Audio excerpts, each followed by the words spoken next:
Puji Tuhan, haleluya, shalom saudaraku.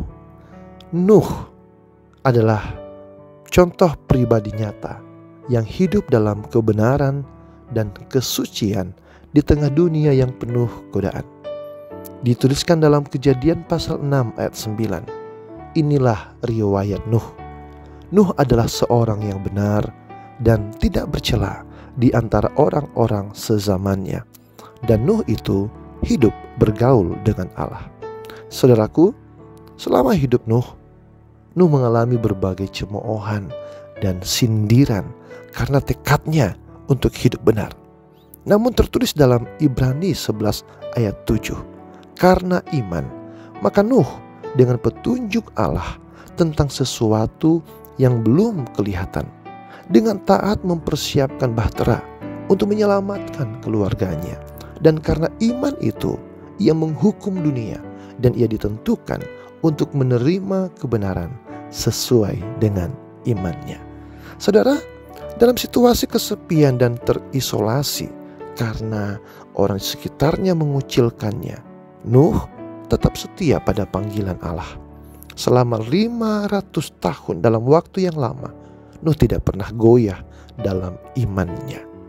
1 Petrus 3 ayat 20 bersaksi, yaitu kepada roh-roh mereka yang dahulu pada waktu Nuh tidak taat kepada Allah, ketika Allah tetap menanti dengan sabar waktu Nuh sedang mempersiapkan bahteranya, di mana hanya sedikit, yaitu 8 orang yang diselamatkan oleh air bah itu. Juga dalam Roma 15 ayat 4 dituliskan, sebab segala sesuatu yang ditulis dahulu telah ditulis untuk menjadi pelajaran bagi kita, supaya kita teguh berpegang pada pengharapan oleh ketekunan dan penghiburan dari kitab suci. Nah, saudaraku yang dikasihi oleh Tuhan, mari kita memandang kepada contoh hidup Nuh untuk menjadi inspirasi dalam mempertahankan iman dan hidup dalam kebenaran.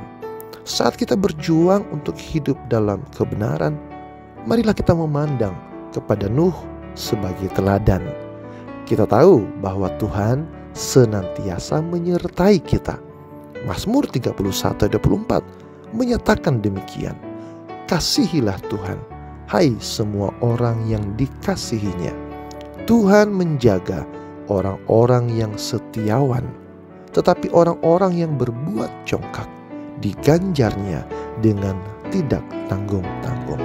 Nah, saudaraku yang dikasihi oleh Tuhan, dengan keyakinan ini kita akan tetap kokoh dalam iman dan setia hingga akhir, karena kasih karunia Allah senantiasa menyertai kita. Ibrani 4 ayat 16.